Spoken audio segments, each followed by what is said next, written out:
യഥാർത്ഥത്തിൽ ഓണം എന്ന് പറയുമ്പോൾ എനിക്ക് ഓർമ്മ വരുന്നതെന്ന് പറഞ്ഞാൽ ഇപ്പൊ കഴിഞ്ഞ കുറച്ച് നാളുകളായിട്ട് മണിച്ചേട്ടന്റെ ആഘോഷമായിരുന്നു. ചാലക്കുടി ഒരു ആഘോഷ തിമിർപ്പിലായിരുന്നു.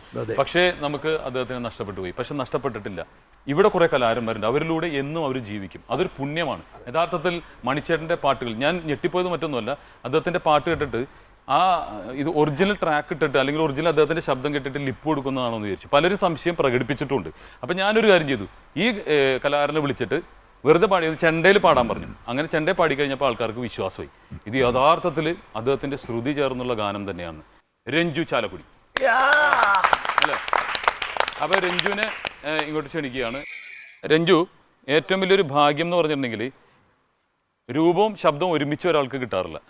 ഇത് രണ്ടും കൂടി ചേർന്ന് വന്നിരിക്കുകയാണ് അല്ല, അത് ഏറ്റവും വലിയൊരു ഭാഗ്യമാണ്. എനിക്കും ഒരു ഭാഗ്യം കിട്ടിയെന്ന് പറഞ്ഞാൽ അദ്ദേഹം ചെയ്യേണ്ട ഒരു റോള് ദഫേദാർ എന്ന് പറയുന്ന സിനിമ എനിക്ക് ചെയ്യാൻ സാധിച്ചു. അവിടെ വെച്ചാണ് ഞാൻ രഞ്ജുവിനെ കാണുന്നതും പരിചയപ്പെടുന്നത്. അവിടെ വന്നിട്ട് വീഡിയോയിൽ കണ്ടപ്പോൾ എനിക്ക് തന്നെ സംശയമായി, ഇത് സ്വന്തമായിട്ട് സ്വന്തം ശബ്ദം കൊടുത്തിട്ട് പാടുന്നുണ്ടെങ്കിൽ വെറുതെ ലിപ്പ് കൊടുത്ത് അഭിനയിക്കുന്നതാണെന്ന് എനിക്ക് ഭയങ്കര സംശയം ഉണ്ടായിരുന്നു. അപ്പോൾ യഥാർത്ഥത്തിൽ മണിച്ചേട്ടൻ്റെ ഡയലോഗ് പറഞ്ഞിട്ട് പാട്ടിലേക്ക് കിടക്കാം. ഓക്കെ. ചോട്ടാ മുംബൈ എന്ന് പറയുന്ന സിനിമയിൽ നടേശൻ എന്ന് പറയുന്ന ഒരു കഥാപാത്രം അവതരിപ്പിക്കുന്നുണ്ട്. ആ ഡയലോഗ് നമുക്കൊന്ന് കേൾക്കാം. നിങ്ങൾ ഇപ്പൊ വായിച്ച വേദപുസ്തകത്തിലെ ദുഷ്ടനും മാത്രമേ ശത്രുവും ഞാൻ തന്നെയാ. പേര് നടേശൻ. സത്യവും ധർമ്മവും നോക്കുന്ന ഒരുപാട് ദൈവപുത്രന്മാരുള്ള നമ്മുടെ ഈ നാട്ടില് അവർക്ക് വേണ്ടി ഒരു ചെകുത്താനെങ്കിലും വേണ്ടേ? CI മോഹൻദാസ് എനിക്കെതിരെ സാക്ഷി പറയാൻ പോയതുകൊണ്ടാ അവനെ ഞാൻ കൊന്നത്. ഇനി അതിനെതിരെ താനും കൂടി കോടതിയിൽ സാക്ഷിയൊന്നും പറയാൻ പോണ്ട. ഇനി അങ്ങനെ എന്തെങ്കിലും സംഭവിച്ചാൽ ആദ്യം ഞാൻ കൊല്ലുന്നത് തന്നെയായിരിക്കും. തൻ്റെ മരണം കണ്ട് മനസ്സൊന്ന് പിടച്ചു നിൽക്കുമ്പോൾ നിന്റെ മകനെ ഞാൻ കൊല്ലും. ഇത് 2 കുപ്പി കള്ളിൻ്റെ പുറത്ത് കൊച്ചിയിലെ ലോക്കൽ ഗുണ്ടകൾ പറഞ്ഞ വാക്കല്ല. കൊല്ലുമെന്ന് പറഞ്ഞാൽ നടേശം കൊന്നിരിക്കും.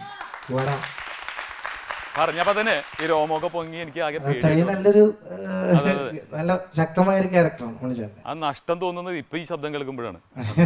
വലിയ നഷ്ടം അദ്ദേഹത്തിന്. ഇപ്പൊ ഒരു സ്റ്റേജിലാണെങ്കിൽ എങ്ങനെയായിരിക്കും? തികച്ചും സ്റ്റേജിലാണെങ്കിൽ മണിച്ചേട്ടന്റെ ശബ്ദം, ഞാൻ മണിച്ചേട്ടന്റെ ശബ്ദം ശരിക്കും മനസ്സിലാവുമെന്ന് മണിച്ചേട്ടന്റെ വീടിന്റെ അടുത്ത് ആശാൻ എന്ന് പറയുന്ന ഒരു കഥാപാത്രമുണ്ട്. മണിച്ചേട്ടന് 10-15 വർഷമായിട്ട് ഈ പാടിയുടെ സ്ഥലത്ത് പോയി ഒളിച്ചു കയറുണ്ടെന്ന് പറഞ്ഞു കേട്ടിട്ടുണ്ട്. ഒരിക്കലും ഇല്ല. അന്ന് അവിടെയുള്ള ആൾക്കാർക്ക് അറ്റാക്ക് വന്ന് ചാവെന്ന് പറഞ്ഞവരെ കേട്ടിട്ടുണ്ട്. അങ്ങനെ അതിൽ മണിച്ചേട്ടൻ അത്രയും ഇഷ്ടമാണ് എല്ലാവർക്കും. അപ്പൊ ആശാന്റെ അടുത്ത് മണിച്ചേട്ടൻ സംസാരിക്കുന്ന ഒരു സമയത്ത് ഞാൻ കയറി ചെന്നപ്പോഴാണ് മണിച്ചേട്ടന്റെ യഥാർത്ഥ ശബ്ദം ഞാൻ കേട്ടത്. അതായത് കുറച്ച് താത്തിട്ടാണ് അദ്ദേഹം സംസാരിക്കുക. ആശാനെ, ഇന്നിപ്പോ ഇവിടെ ഫുഡൊന്നുമില്ല. അപ്പൊ തീർച്ചയായിട്ടും ഇന്നത്തെ ഇവിടത്തെ പരിപാടിയിൽ നമ്മുടെ കുറെ കൊച്ചു കുട്ടികളൊക്കെ ഒന്നും കഴിക്കാതെ അവിടെ വിശന്നിരിക്കുക. പണം കത്തണമാ വയല പൊട്ടിച്ച് പാപ്പണ്ടാക്കണമാ, അങ്ങനെ ഒരു ശബ്ദമാണ് മണിച്ചേട്ടൻ. അത് അന്ന് എനിക്ക് മനസ്സിലായി. പിന്നെ എന്തോ കുരുത്തം കൊണ്ട് എൻ്റെ ഈ ബേസില്ല, എനിക്ക് എൻ്റെ വോയിസിനൊട്ടും ബേസില്ല. ഈ പൂയ് എന്ന് പറഞ്ഞു വിളിക്കുന്ന പോലത്തെ ഒരു സൗണ്ടായ കാരണം